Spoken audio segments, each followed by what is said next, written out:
Hola, soy Raúl Jeremías Soriano Gómez y te invito a escuchar esta explicación del cuarto domingo de Cuaresma.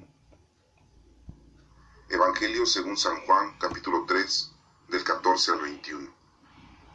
En aquel tiempo dijo Jesús a Nicodemo: lo mismo que Moisés elevó la serpiente en el desierto, así tiene que ser elevado el Hijo del Hombre, para que todo el que cree en él tenga vida eterna. Tanto amó Dios al mundo que entregó a su Hijo único para que no perezca ninguno de los que creen en él, sino que tengan vida eterna. Porque Dios no mandó su Hijo al mundo para juzgar al mundo, sino para que el mundo se salve por él. El que cree en él no será juzgado. El que no cree ya está juzgado, porque no ha creído en el nombre del Hijo único de Dios. El juicio consiste en esto: que la luz vino al mundo, y los hombres prefirieron la tiniebla a la luz, porque sus obras eran malas. Pues todo el que obra perversamente detesta la luz, y no se acerca a la luz, para no verse acusado por sus obras. En cambio, el que realiza la verdad se acerca a la luz, para que se vea que sus obras están hechas según Dios. Esta es palabra de Dios. Honor y gloria a ti, Señor Jesús. La primera lectura es tomada del segundo libro de Crónicas, capítulo 36, del 14 al 16 y del 19 al 23. En aquellos días, todos los jefes de los sacerdotes y el pueblo multiplicaron sus infidelidades, según las costumbres abominables de los gentiles, y mancharon la casa del Señor, que él se había construido en Jerusalén. El Señor, Dios de sus padres, les envió desde el principio avisos por medio de sus mensajeros, porque tenía compasión de su pueblo y de su morada. Pero ellos se burlaron de los mensajeros de Dios, despreciaron sus palabras y se mofaron de sus profetas, hasta que subió la ira del Señor contra su pueblo a tal punto que ya no hubo remedio. Los caldeos incendiaron la casa de Dios y derribaron las murallas de Jerusalén. Pegaron fuego a todos sus palacios y destruyeron todos sus objetos preciosos, y a los que escaparon de la espada los llevaron cautivos a Babilonia, donde fueron esclavos del rey y de sus hijos hasta la llegada del reino de los persas, para que se cumpliera lo que dijo Dios por boca del profeta Jeremías: hasta que el país haya pagado sus sábados, descansará todos los días de la desolación hasta que se cumplan los 70 años. En el año primero de Ciro, rey de Persia, en cumplimiento de la palabra del Señor por boca de Jeremías, movió el Señor el espíritu de Ciro, rey de Persia, que mandó publicarla de palabra y por escrito en todo su reino. Así habla Ciro, rey de Persia: el Señor, el Dios de los cielos, me ha dado todos los reinos de la tierra. Él me ha encargado de que le edifique una casa en Jerusalén, en Judá. Quien de entre vosotros permanezca a su pueblo, sea su Dios con él y suba. Esta es palabra de Dios. Te alabamos, Señor. La segunda lectura de la carta del apóstol San Pablo a los Efesios, capítulo 2, del 4 al 10. Dios, rico en misericordia, por el gran amor con que nos amó, estando nosotros muertos por los pecados, nos ha hecho vivir con Cristo.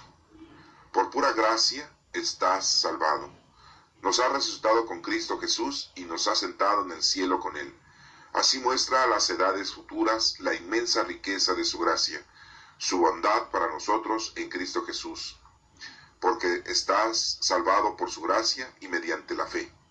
Y no se debe a vosotros, sino que es un don de Dios. Y tampoco se debe a las obras, para que nadie pueda presumir, pues somos obra suya. Nos ha creado en Cristo Jesús para que nos dediquemos a las buenas obras que Él nos asignó para que las practiquemos. Esta es palabra de Dios. Te alabamos, Señor. En el Evangelio según San Juan, capítulo 3, del 14 al 21, comienza la lectura diciendo que en aquel tiempo Jesús habla con Nicodemo, uno de los sacerdotes del Sanedrín, y le dice: lo mismo que Moisés elevó la serpiente en el desierto, así tiene que ser elevado el Hijo del Hombre, para que todo el que crea en él tenga vida eterna. le está poniendo una comparación de cuando Moisés puso una serpiente, la elevó, una serpiente, un símbolo de una serpiente, para que el pueblo se arrepintiera y se diera cuenta de que nuestro Padre Dios es el Todopoderoso y Él es el que manda, ya que el pueblo hebreo se había vuelto al pecado y había otra vez cometido errores y no creía fielmente en Dios, en la palabra de Dios. Por eso Jesucristo le dice a Nicodemo, sabiendo que Nicodemo tiene conocimiento de este suceso, de cuando Moisés elevó la serpiente en el desierto. Y entonces hace esa comparación para que Nicodemo se dé cuenta de que el Hijo del Hombre también será elevado, y para que todo el que crea en él tenga vida eterna. Esto lo explica, se lo enseña a Nicodemo. Entonces Nicodemo entiende que Jesucristo también será elevado, aunque ahí, hasta ese momento, no sabe Nicodemo cómo va a ser la forma de que va a ser elevado Jesucristo, el Hijo del Hombre, ya que no entiende todavía que Jesucristo tenía que morir en la cruz y ser crucificado, para que toda la gente lo viera y para que toda la gente se arrepintiera. Entre comillas, porque muchos no creyeron en nuestro Señor Jesucristo, a pesar de que fue crucificado en el monte Calvario, en donde toda la gente lo vio, a pesar de que anduvo mucha gente siguiendo a Jesucristo. Miles de personas siguieron a Jesucristo para que fueran ayudados por Él, siendo curados de sus enfermedades, de la lepra, desangrados, los ciegos, los sordos, los paralíticos. La gente que lo siguió para escuchar la doctrina, la palabra de Dios. Recordemos que un día le dio de comer a 5,000 hombres, otro día le dio de comer a otras 4,000 personas, y así mucha gente estuvo con Jesucristo siguiéndolo durante 3 largos años. Y cuando nuestro Señor Jesucristo es crucificado, nadie lo defiende, todos se quedan a la expectativa, todos se sorprenden y todos se espantan y se asustan. Todo este fenómeno, que es algo muy raro, ya que multitudes de gente que estaban con nuestro Señor Jesucristo pudieron haberlo ayudado, haberlo salvado de la crucifixión, hubiese habido mucha muerte de muchas personas a manos de los soldados romanos. Pero nuestro Señor Jesucristo lo hubiera podido salvar. Miles de personas habían seguido a Jesucristo durante los 3 años. Pudo haber juntado a Jesucristo a más de 5,000 hombres y se pudieron haber enfrentado en contra de todos los romanos, en contra de los sacerdotes del Sanedrín y de sus escoltas, su guardia personal del Sanedrín, y pudieron haber liberado a nuestro Señor Jesucristo de la muerte. Hubiese habido mucha muerte, muchas personas hubieran fallecido al querer salvar a nuestro Señor Jesucristo, pero se hubiera logrado. Nosotros sabemos que esto no pudo haber sido, no sucedió, ya que todo era un plan salvífico de nuestro Padre Dios. Nosotros siempre hemos culpado a Judas Iscariote de que fue el que lo entregó, él fue el traidor, y si no hubiese sido por él, nuestro Señor Jesucristo no hubiera muerto. Yo hago esta observación y digo que todas esas miles de personas que durante 3 años estuvieron con nuestro Señor Jesucristo siguiéndolo para ser beneficiados de muchas cosas, no lo defendieron en ese tiempo y en ese momento cuando nuestro Señor Jesucristo fue aprehendido. Y diría yo entonces que todas esas miles de personas que recibieron un favor no pudieron corresponder con ese favor a nuestro Señor Jesucristo. Entonces también hubieran sido culpables por no haber ayudado a nuestro Señor Jesucristo a que no lo mataran y lo crucificaran. Pero no es así. Todo este desarrollo es pensarlo de una manera racional, como hombre, como mundo, como mundano, y no es así. No debemos de pensar como el mundo piensa, sino debemos de pensar como Dios quiere que pensemos, de una forma espiritual. Y vemos entonces cómo no podemos culpar a Judas Iscariote, no podemos culpar a todas esas miles de personas que recibieron una ayuda de nuestro Señor Jesucristo en su tiempo y en su forma, No podemos culpar a los romanos porque ejecutaron una orden hecha por Pilatos. No podemos culpar a Pilatos ya que él se lavó las manos y él trató de liberar a nuestro Señor Jesucristo, pero vemos cómo la gente decidió que nuestro Señor Jesucristo fuera crucificado y que se salvara a Barrabás. Eligieron a Barrabás, un asesino. Y no podemos culpar a Barrabás porque él no tenía nada que ver, fue liberado, tomó la vida de nuestro Señor Jesucristo y él siguió viviendo para poder ser salvado, ya que había sido salvado de la muerte física, pero tenía la oportunidad de ser salvado espiritualmente. No podemos culpar a los sacerdotes, al Sanedrín, porque se cumplen las Escrituras, en donde se dice que ellos mismos, su misma gente, lo iba a traicionar, lo iban a llevar a la muerte. Todo este plan salvífico ya estaba diseñado y se cumplió al pie de la letra, punto por punto. No podemos culpar a nadie. El único que puede hacer un juicio, el que nos puede juzgar, es nuestro Padre Dios. Y vemos cómo entonces Jesucristo habla con Nicodemo y le hace ver esa misma similitud que existe de la serpiente levantada en el desierto para que el pueblo hebreo no muriera por sus pecados al ser picados por las serpientes. Y pone esa serpiente para que entiendan que Dios es quien nos salva. Dios es el Todopoderoso, es nuestro Padre. Y así le dice que va a ser elevado nuestro Señor Jesucristo. Nicodemo entiende que nuestro Señor Jesucristo también va a ser elevado de una manera física, pero todavía no entiende que va a ser crucificado. Y también entiende Nicodemo que nuestro Señor Jesucristo va a ser elevado porque es el Hijo de Dios y todo el pueblo va a ver la gran hazaña, el gran milagro, el gran poder de nuestro Padre Dios, que se representa en nuestro Señor Jesucristo y que le ha dado poder para nuestra salvación.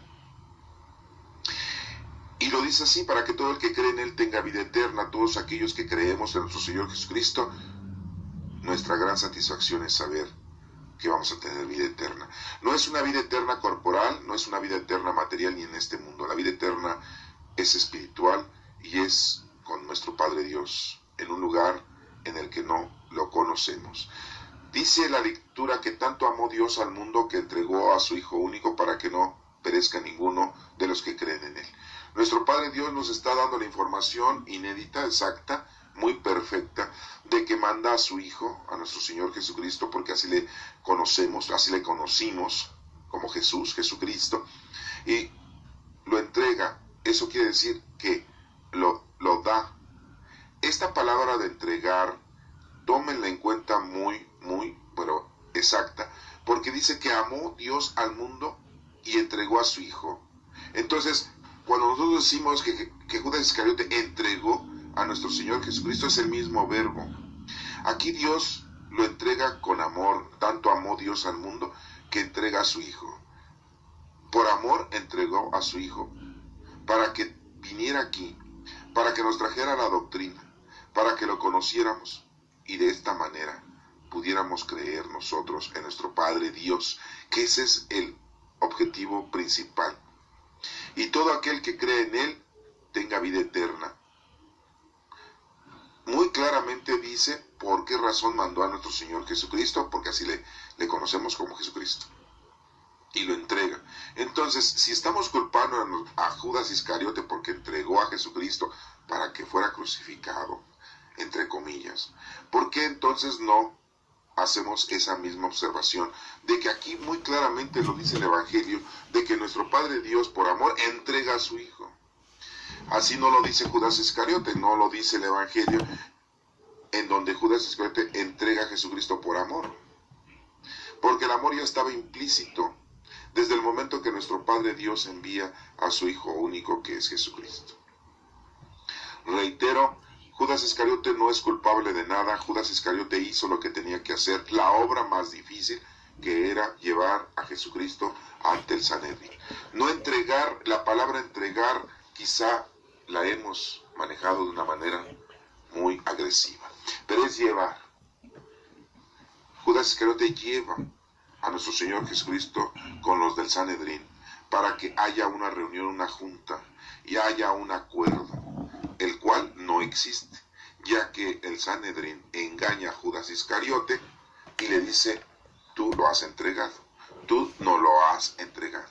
Y Judas Iscariote dice: yo lo he llevado a ustedes para que ya haya una plática, haya un acuerdo y ya no haya ese problema de que siempre mandaban a los fariseos y escribas a ver qué es lo que estaba haciendo nuestro Señor Jesucristo, cómo estaba predicando, en qué momento se equivocaba o en qué momento hacía algo en contra de la misma palabra de Dios. Tenía espías. Judas Iscariote lo que trata de hacer es aminorar o llevar a cabo una obra equivocada, porque se equivocó, no era la forma, pero esta equivocación, hasta las equivocaciones que el hombre tiene, Dios las usa para cumplir con su plan salvífico. Judas Iscariote simple y llanamente hizo su trabajo, así tenía que ser. No soportó él el ver que nuestro Señor Jesucristo, su maestro, nuestro maestro, iba a ser condenado a muerte, ya que el Sanedrín, los sacerdotes, le quieren pagar 30 monedas de plata a Judas Iscariote, las cuales él las arroja al templo, ya que él no las había solicitado, no las había pedido. Por lo tanto, él no quería ser víctima, tampoco quería ser copartícipe de lo que el Sanedrín estaba haciendo y estaba llevando a cabo. Por eso es que esas 30 monedas las arroja al suelo diciendo: he llevado o he entregado a Jesucristo, al Maestro, la sangre de un inocente. Y los sacerdotes le replican: a nosotros no nos interesa eso, esa es cosa tuya. Pues sí, porque Judas Iscariote lo que había planeado, había tratado, era de que nuestro Señor Jesucristo tuviera una reunión, una junta con el Sanedrín y llegaran a un acuerdo y ya no hubiese tantos problemas entre los dos, entre ambos grupos. Se volvió a equivocar Judas Iscariote, al igual que nosotros nos equivocamos. A veces queremos hacer las cosas a nuestra manera y nos equivocamos. No son las formas que Dios quiere que nosotros actuemos, y nosotros lo hacemos de una manera noble, de una manera amorosa, de una manera racional, y pues no conllevan al cumplimiento de lo que Dios quiere, y entonces nos equivocamos.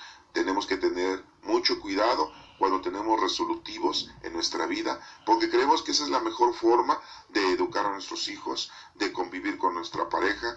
Creemos que esa es la mejor forma de ayudar a los demás, a los amigos, a los compadres, a los vecinos, a los familiares, y no nos estamos dando cuenta que lo estamos haciendo de una manera íntegra, pero muy personal.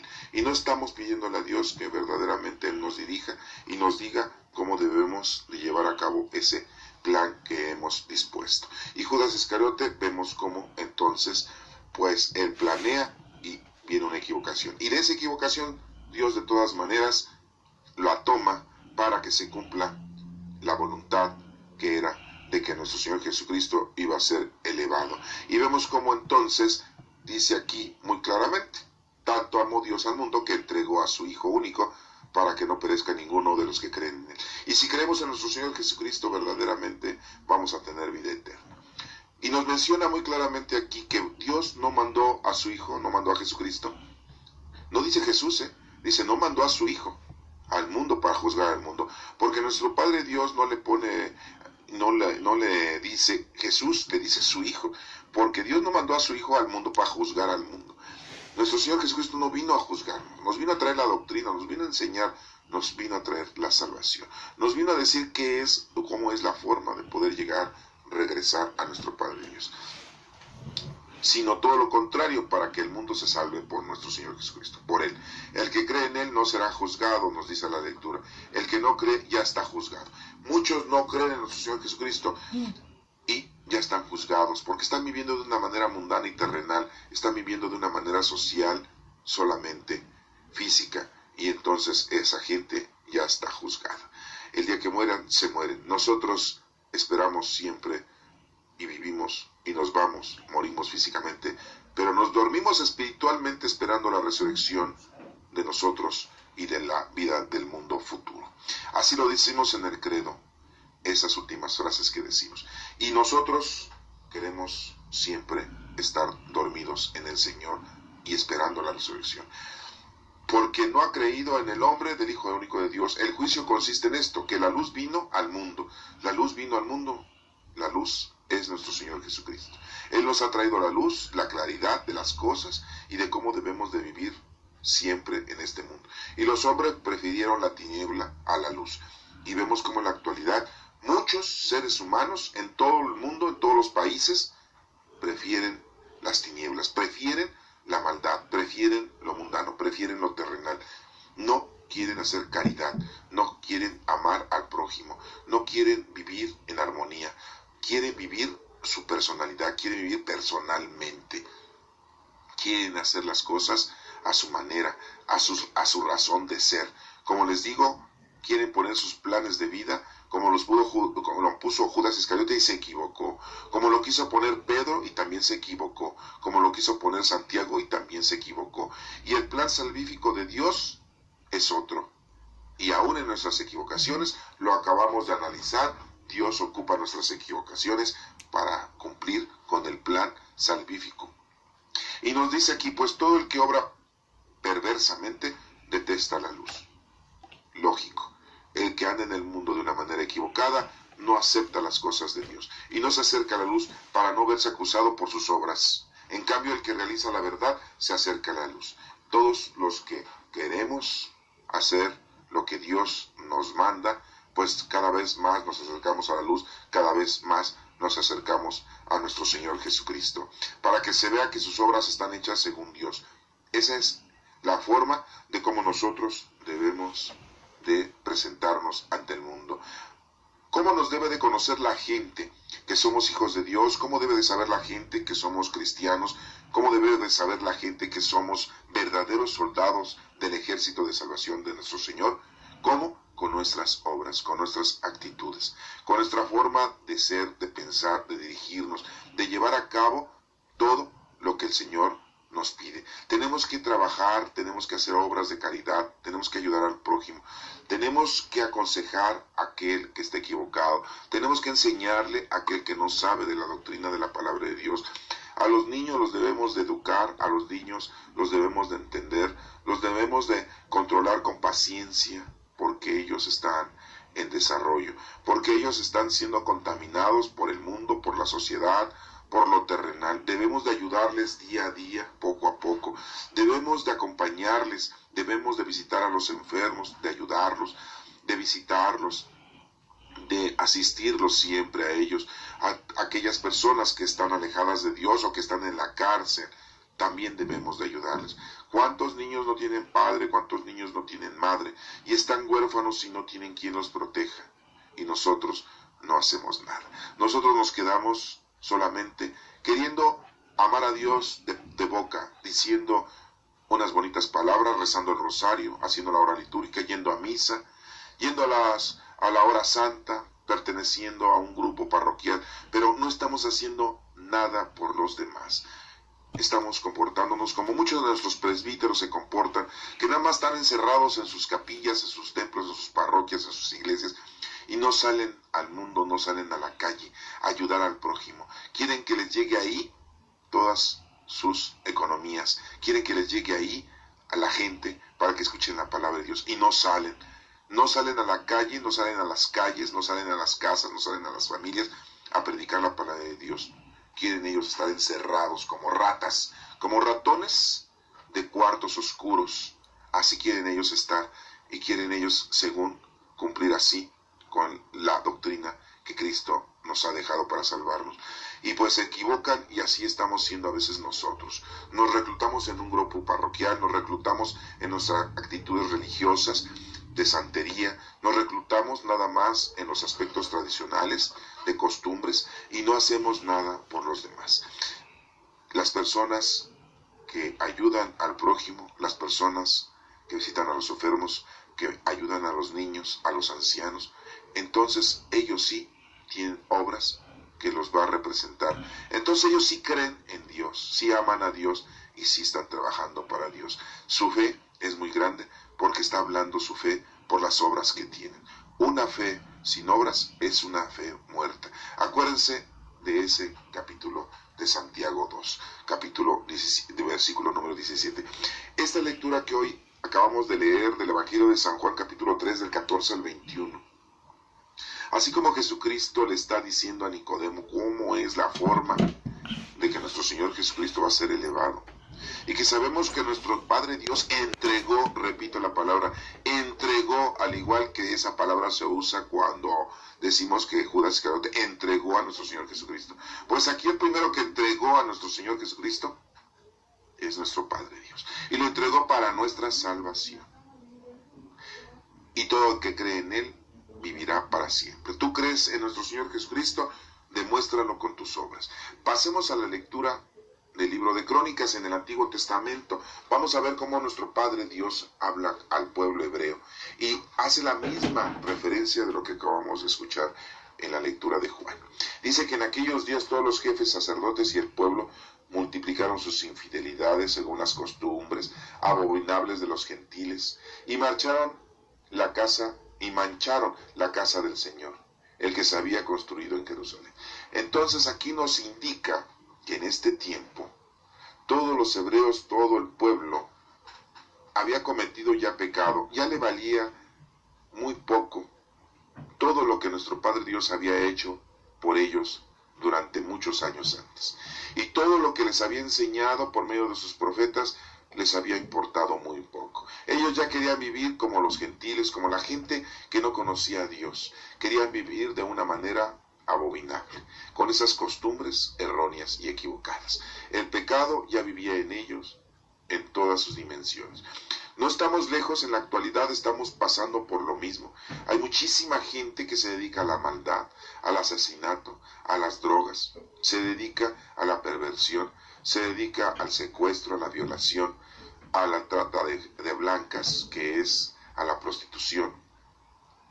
Se dedica al robo, se dedica a tener poder para vivir de una manera lujosa, terrenalmente hablando.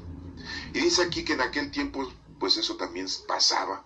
Y veamos qué les pasó, y esto pues es muy notorio, porque es lo que nos va a pasar en la actualidad muy pronto a este mundo en el que en este año de 2015 y los demás años que vienen, pues estamos construyendo nosotros nuestro resultado, nuestra torre de Babel que se va a caer, nuestra destrucción.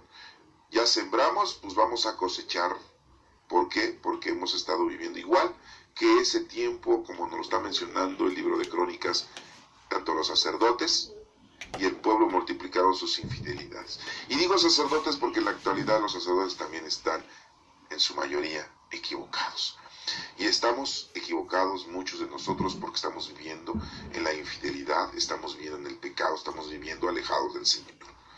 El Señor Dios de sus padres, dice en la lectura, les envió desde el principio avisos por medio de sus mensajeros porque tenía compasión de su pueblo y de su morada. Nuestro Padre Dios les estuvo avisando, les estuvo diciendo, les estuvo comunicando por medio de muchos mensajeros, de que estaban en una equivocación.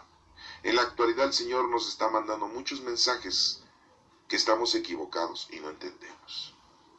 ¿Qué es lo que queremos? Que el Señor nos empiece a sacudir con temblores, con maremotos, con tsunamis, que nos empiece a sacudir con destrucción, que caigan situaciones difíciles para la gente en enfermedades, en guerras, para que podamos entender que estamos equivocados, que estamos en pecado. Dice la lectura que en aquel entonces se burlaron de los mensajeros de Dios. Y en la actualidad pues está pasando lo mismo en ese 2015. Se burlan de todo lo que Dios dice y está escrito en la Sagrada Escritura. ¿No creen? Piensan que esto pues ya pasó, ya ocurrió. Qué bonito es la literatura hebrea. Es el bestseller que nos dejó el pueblo hebreo. Pero nada más hasta ahí. No creen verdaderamente que Dios exista y siguen haciendo y deshaciendo en una vida pecaminosa. Dice aquí que despreciaron sus palabras y se mofaron de sus profetas hasta que subió la ira del Señor contra su pueblo a tal punto que ya no hubo remedio. Debemos de tener mucha apreciación, ya que el Señor puede estar en contra de nosotros porque estamos en pecado y nos puede mandar nuestra destrucción. Puede ser personal como puede ser general. A muchos pueblos, a muchos países en la actualidad. Porque estamos viviendo igual que esta lectura de hace ya miles de años. Y nuestro Señor nos ha tenido mucha paciencia. Por ahí ciertas personas publican ciertas situaciones en que dicen que nuestra Santísima Madre está de alguna manera pidiendo para que esto no suceda, para que nuestro Padre Dios nos dé más tiempo y podamos arrepentirnos y dejar de esta vida tan equivocada que llevamos. Otros dicen que nuestro Señor Jesucristo está pidiendo por nosotros a nuestro Padre Dios para que no nos destruya. Pero estamos casi en el límite. Yo diría que estamos en el límite y que en cualquier momento la destrucción va a llegar a nosotros por todos lados, por los 4 puntos cardinales. Y bueno, este suceso que le ocurrió a este pueblo hebreo en aquel entonces puede ser un suceso en la actualidad. Dice aquí que los caldeos,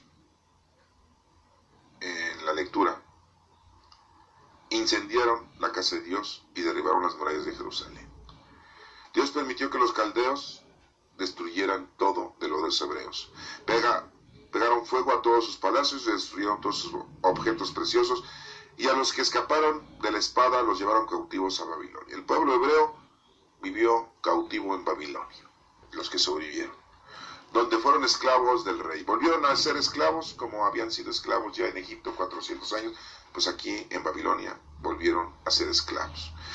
Y de sus hijos hasta la llegada del reino de los persas, para que se cumpliera lo que dijo Dios por boca del profeta Jeremías. Jeremías ya les había profetizado que iban a ser destruidos, que Dios iba a acabar con todas sus maldades y que Dios iba a tomar iniciativa, ya que todo el pueblo se había burlado de él y no había hecho caso de su palabra, no había hecho caso de los mensajeros que el Señor, de los mensajes que el Señor le había dado al pueblo, de que se convirtieran y no cayeran en pecado, hicieran las cosas como Dios manda, como Dios quiere, y no hacían obras, no trabajaban.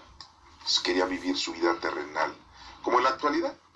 La mayoría de la gente quiere vivir su vida terrenal, mundana, corporal, las satisfacciones de tener casa, coche, lujos, paseos, hombres, la borrachera, la droga, las mujeres. Eso es lo que quiere tener el hombre en la actualidad, y eso lo está llevando a la destrucción.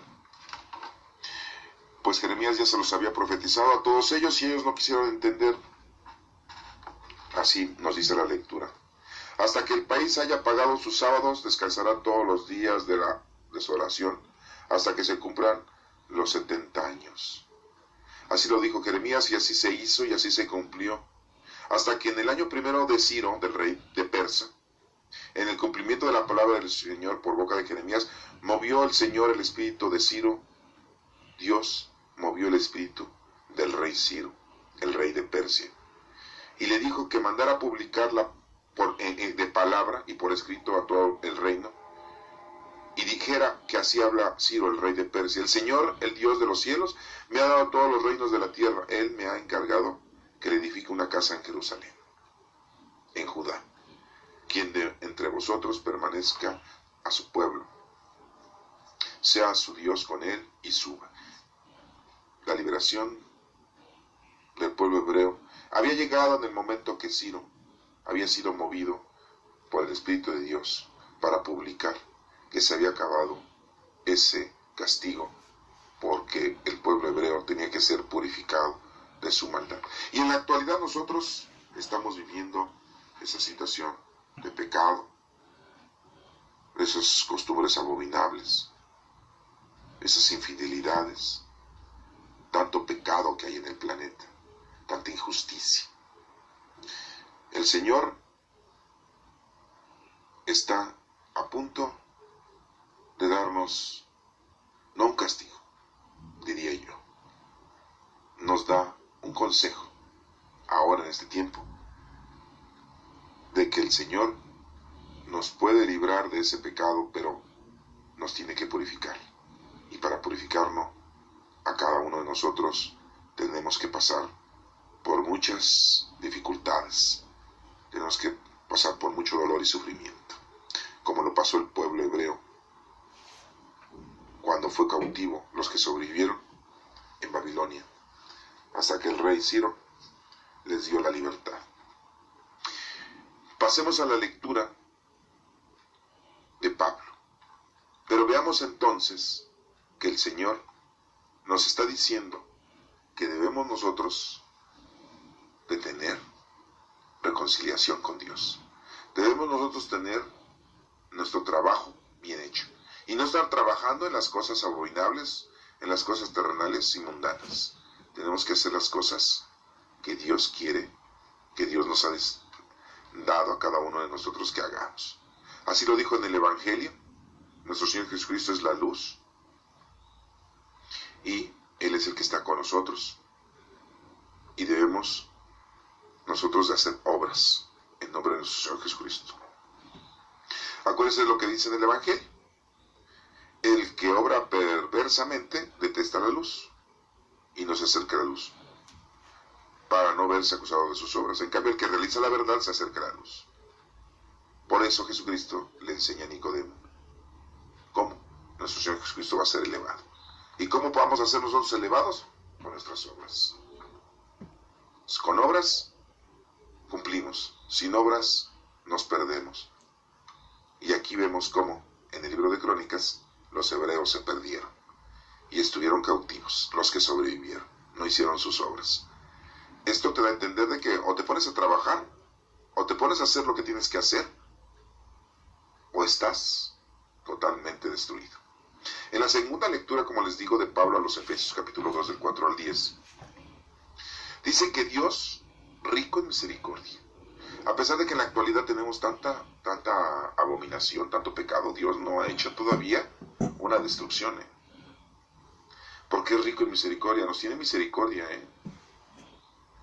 Dice aquí la lectura que por el gran amor con que nos amó, estando nosotros muertos, porque estamos muertos, como en el libro de Crónicas que acabamos de leer, los hebreos estaban muertos, no estaban dedicando a las cosas mundanas.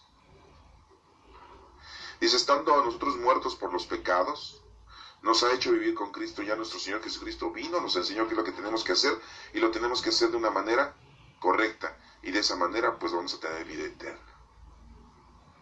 Dice que por pura gracia ya estamos salvados, porque nuestro Señor Jesucristo ya vino y nos salvó, pero siempre y cuando estemos nosotros creyendo en nuestro Señor Jesucristo. Y el creer en Él es tener que hacer obras, ponernos a trabajar. Nos ha resucitado con Cristo Jesús, ya nos ha resucitado. Nos morimos físicamente, pero vamos a resucitar si estamos con Él y creemos en Él espiritualmente. Y nos ha sentado en el cielo con Él. A todos aquellos que ya murieron en nombre de nuestro Señor Jesucristo, y están con nuestro Señor Jesucristo, con esa gran felicidad y satisfacción. Así muestra a las edades futuras la inmensa riqueza de su gracia. Nos ha dejado nuestro Señor Jesucristo esta salvación para siempre, eternamente. Ahora nosotros en el 2015 estamos entendiendo que la gracia de nuestro Señor Jesucristo está con nosotros, vive en nosotros, que es el Espíritu Santo, y nos podemos salvar. Esa gracia ya tiene casi 2000 años que ha estado con nosotros el Espíritu Santo cuando vino el tiempo de Pentecostés. Su bondad para nosotros en Cristo Jesús, la bondad, Dios Padre nos las ha mandado por medio de nuestro Señor Jesucristo. Entonces nuestro Señor nos manda la salvación, nos manda esa bondad y tiene misericordia. Y nosotros solamente tenemos que ponernos a hacer lo que nos corresponde, las obras hacia los demás. Mutuamente, debemos de vivir de una manera en comunidad, en ayuda. Debemos nosotros de ser humildes y sencillos, honestos, y vivir en comunidad. Porque en la actualidad hay mucha gente que no lo hace. Todos tratan de estar en el poder, todos tratan de tener riqueza de una manera injusta, pisoteando a todos los seres humanos. Porque estás ya salvado por la gracia y mediante la fe. Y como les vuelvo a repetir, una fe sin obras es una fe muerta. Si tú no estás haciendo obras, pues tienes una fe, sí, pero no sirve de nada el decir, yo amo a Dios sobre todas las cosas. ¿Y qué has hecho para demostrar tu amor a Dios? ¿Qué has hecho? Al prójimo. Y no se debe a vosotros, sino que es un don de Dios. El don de Dios nos lo ha dado a nosotros para que podamos trabajar. No vayas a pensar que porque tú tienes mucha fuerza, mucha voluntad, por eso has podido hacer algo. No, es un don que Dios ya te dio por medio del Espíritu Santo. Y nos dice aquí que tampoco se debe a las obras para que nadie pueda presumir. Aquí nos está diciendo, pues no vayamos a presumir que estamos haciendo algo por alguien porque somos muy capaces, tenemos mucha intelectualidad, mucha inteligencia. No, estamos haciendo las obras porque el Espíritu Santo habita en nosotros, somos templos del Espíritu Santo. Nos ha creado en Cristo Jesús para que nos dediquemos a las buenas obras. Esta es la última línea súper importante de esta lectura y nos dice, nos ha creado en Cristo Jesús, Dios nos ha creado en Cristo Jesús para que nos dediquemos a las buenas obras, no a las malas, a las buenas obras, que Él nos asignó para que las practiquemos. Todos nos ha asignado una forma de trabajar de las buenas obras y tú debes de hacerlo.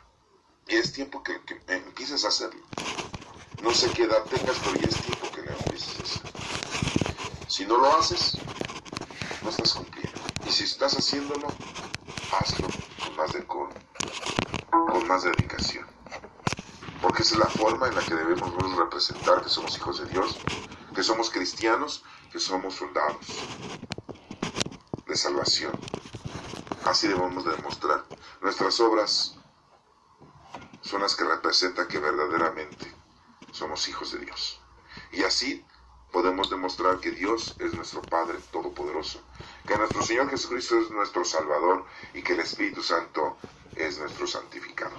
El Salmo responsorial es el 136 y dice el responso, que se me pegue la lengua al paladar si no me acuerdo de ti, Señor. O sea, que si no me acuerdo del Señor, pues mejor esa lengua que no se mueva. Junto a los canales de Babilonia, nos sentamos a llorar con nostalgia de Sión. En los sauces de sus orillas, colgábamos nuestras cítaras. Eso dice este cuarteto del Salmo responsorial. Cuando los hebreos estuvieron cautivos en Babilonia, reconocieron y se dieron cuenta de la gravedad de lo que habían hecho y que Dios les estaba poniendo un hasta aquí. No quisiera decir castigo, pero sí una reprimenda. Les estaba dando a entender que su equivocación había llegado a un límite. Allí, los que nos deportaron nos invitaban a cantar, nuestros opresores a divertirlos, cantar un cantar en Sion. Tuvieron que vivir de una manera como se las exigían los jefes. Habían sido ya esclavos por segunda ocasión después de haber sido esclavos en Egipto. Ahora habían sido esclavos en Babilonia y ahora somos esclavos en este mundo 2015. Somos esclavos del pecado. ¿Cómo cantar un cántico del Señor en tierra extranjera? Si me olvido de ti, Jerusalén, que se me paralice la mano derecha. Dice el Salmo, si nosotros nos olvidamos de nuestro Padre Dios, estamos acabados. Por eso dice que se paralice la mano derecha. ¿Y cómo vamos a cantar un cántico del Señor cuando el pueblo hebreo era un esclavo? Si el Señor quiere que tú seas libre del pecado, que no estés sometido a nada ni a nadie, sino que estés sometido a la palabra de Dios y al poder divino solamente. Maldito el que cree en el hombre, bendito el que cree en Dios. Anatema, dice la Sagrada Escritura, que se me pegue la lengua al paladar si no me acuerdo de ti, si no pongo a Jerusalén en la cumbre de mis alegrías, dice el Salmo responsorial. Este Salmo 136 es una consecuencia de lo que había sufrido el pueblo hebreo al haber estado en Babilonia cautivo. Y bueno, pues nos damos cuenta de que el Señor nos está dando a entender que lo que debemos de hacer es estar cerca de Él en todo momento, en todo tiempo. Y debemos de ponernos a trabajar. Debemos de ponernos a hacer lo que Él nos ha designado a cada uno de nosotros. Lo vimos en el Evangelio, lo hemos visto en las crónicas del libro, lo estamos viendo con Pablo, porque si no lo hacemos estamos muertos, y estamos viendo el resultado en el Salmo responsorial. Este próximo domingo, cuarto domingo de Cuaresma, la preparación que debemos de tener para poder vivir esta Semana Santa próxima es con conocimiento de la verdad, para que podamos nosotros verdaderamente ofrecerle al Señor nuestra vida. Que Dios te bendiga.